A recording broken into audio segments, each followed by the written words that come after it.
Bamidbar Chapter 25.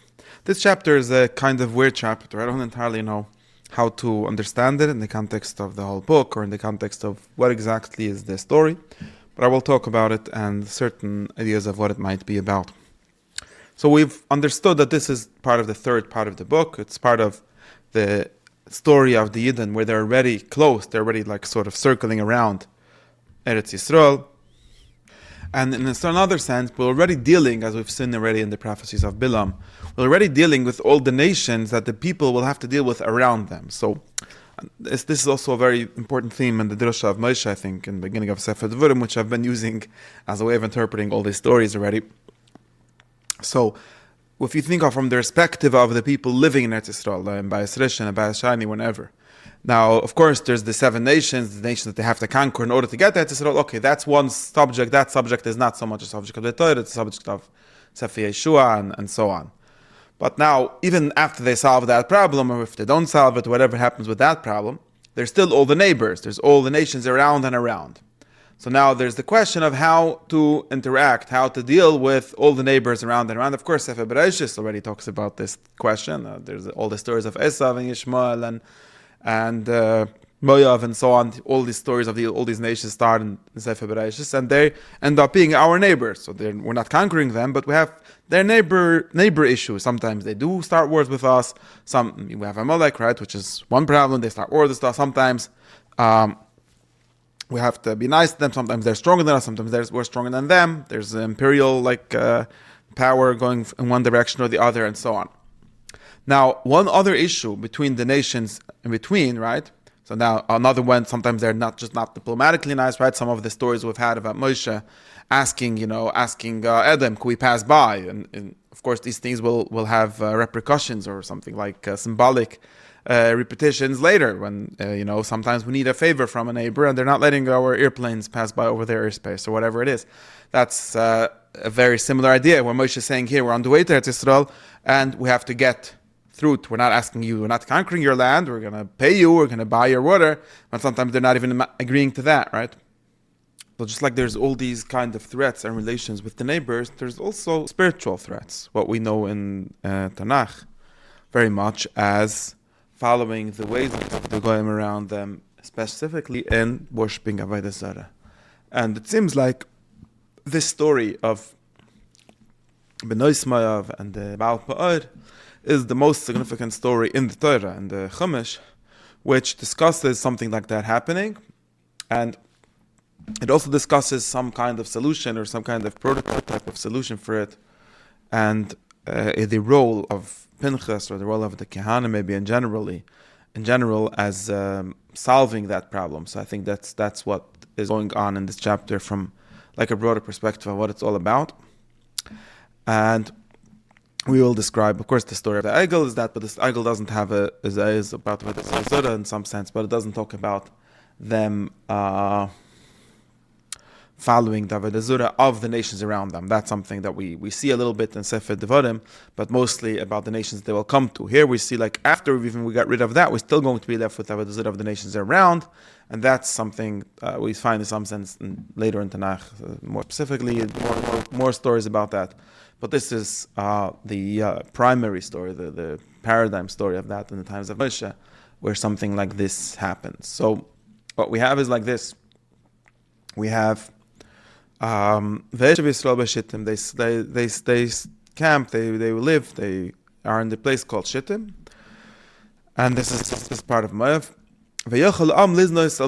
Then the people start to be zoina, to sort of stray towards the daughters of Moav. Or liznos means like to prostitute themselves, or the word zoina, but I think stray maybe is a better translation, to Benois Moav. Now this, of course, this is one of the major ways in which in a friendly way, right? In a friendly way, the nations around the Israel could cause them to sin, could cause them to stray from the correct path, specifically by intermarriage. We know the story of Shlomo HaMelech criticized for marrying foreign women who are caused them to worship Avodah Zarah. We know the stories in the times of Beis Shanim with Ezra, with the foreign woman causing them to worship Avodah Zarah and so on. We know the Torah himself warning against this in Parshas Veschanon. So this is the story that talks about. This is the story that talks about this happening in the times of Moshe. And now exactly what the Torah describes is happening. This is exactly what happens. They call the people the zivchela to the sacrifices, or zevach we always read means also not just a sacrifice, it means a sacrifice where you eat also, where there's like a party for their gods. And therefore they eat them, therefore they also bow down, because that's what you do when there's a sacrifice, when there's maybe zevach should be translated as a festival, a holiday. And therefore, Yitzchok, the Yisrael, Baal Peor and Yisrael, these part of Yisrael become connected, become attached to Baal Peor. Baal Peor being, as we discussed, Baal is a word that means something like Lord, Odin. So Baal Peor is this place where they just were. So Baal Peor, they become attached to this god of, foreign god of Peor. V'yichrav Hashem b'Yisrael, Hashem is very angry, because Hashem is very angry of Avodah Zarah. And what does he do for being angry? He deputizes, he sends a messenger, Moshe, and he tells them what to do. He says, Kachas kol roshei. So apparently they were the leaders. Now we find out something more important. Not only like some, like a safsef, like some lower class people were part of this Baal Peor now. Also some leaders, some important people have went along with Baal Peor. And that's really a problem. And of course, this is also prefiguring something we see in Sefer Ezra and Nehemiah, where it's the important people, the high-class people, the chorim and so on, who are intermarrying with the foreign woman, and therefore worshipping their gods and so on, Shlema and so on.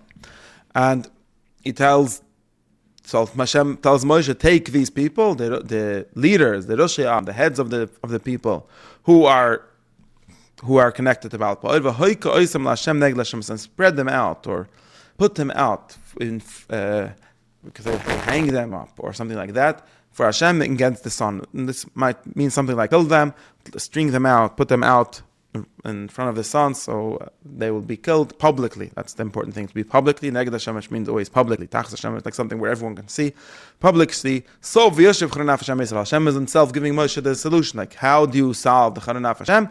By publicly punishing, destroying these people who are going with Baal Peor.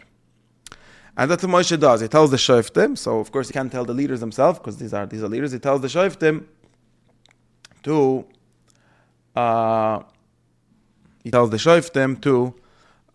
kill each of the shoftim should kill his people who are attached to Baal Peor. So shoftim are each shofet has some people under him.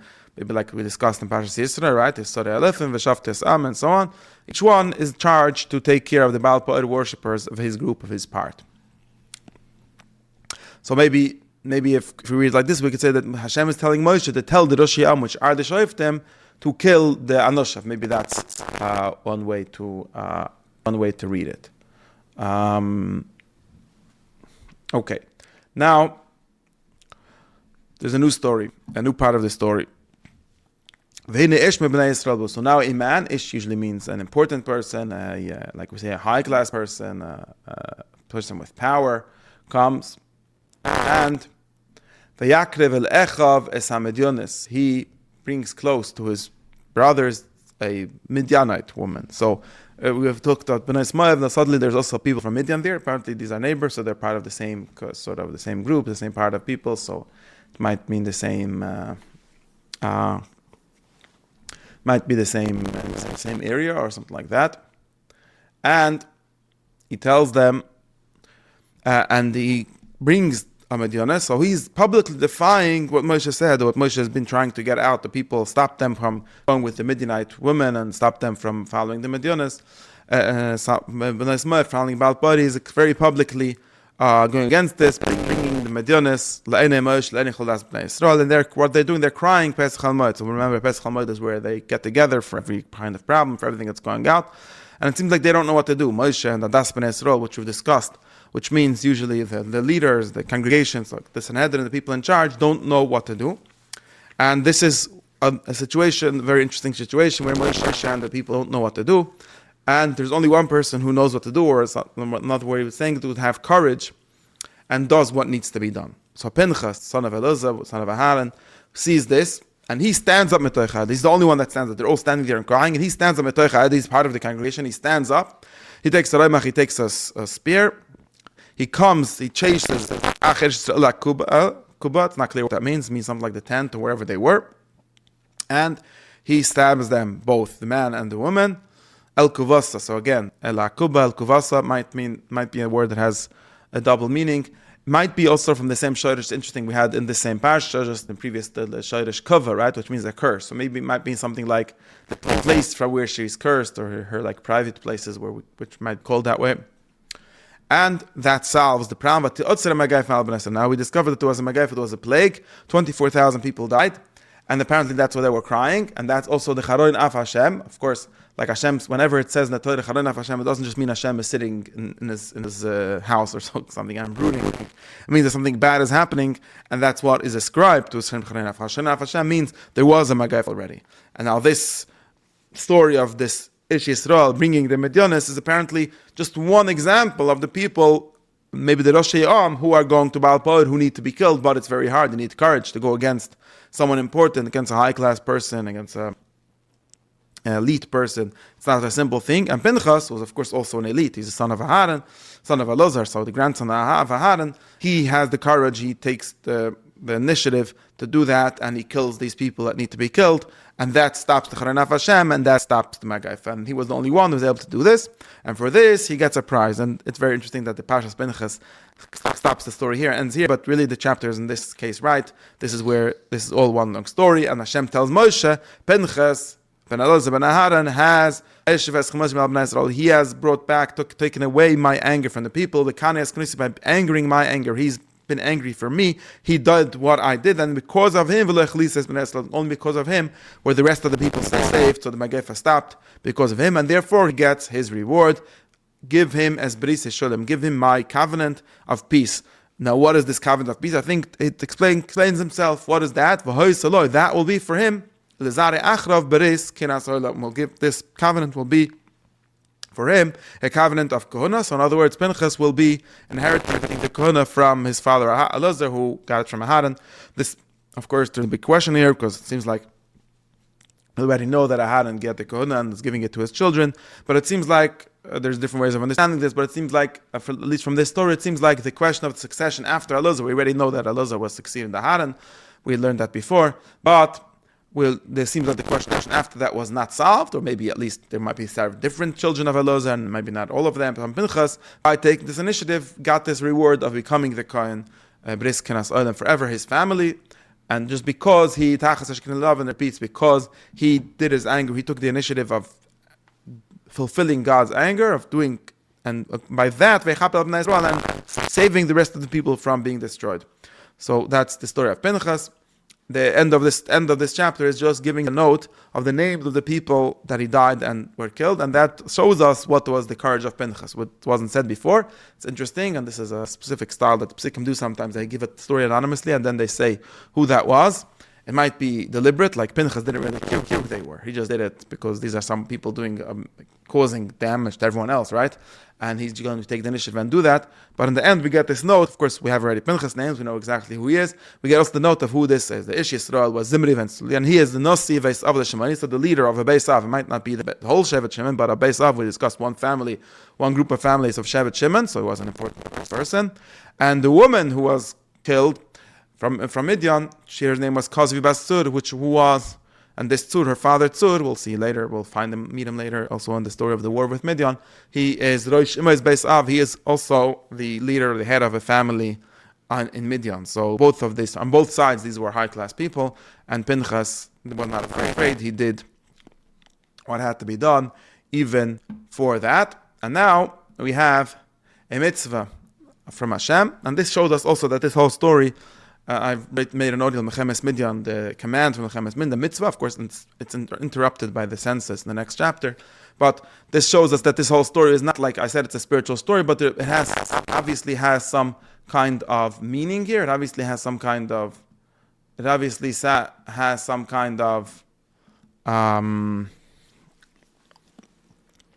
we say national or military meaning, because obviously when people get involved with other people, then maybe they find out the espionage, they find out what's going on, or somehow they are able to control you, they're able to subjugate you. And therefore Hashem tells Moshe, find a way to make enemies out of them. So find a way to make enemies of them. Why? Because they are enemies. They are hurting you. They're fighting with you, with their thoughts, right? Nichleim is thoughts or like plans or like espionage plans with Peor and with Cosby, the daughter of Nasi Midian, their sister, who was killed in the day of the Magaife Baal Peor. So we see that this whole thing with Nasi Midian was not so innocent. Maybe it was like a honeypot plan. But in any case, it was something. It's usually interpreted as just like a spiritual plan. They wanted to make us worship of it, but I think that there's also some material aspect of this, and that was like their plan. They got the Nasi, and then they become friends with him, and then somehow they subvert the people from by that. And Hashem says we realized that, and Pinchas helped us, and therefore we're going to go fight with the Midian. That will happen in later chapters, since there's going to be a stop for other things in the next chapter.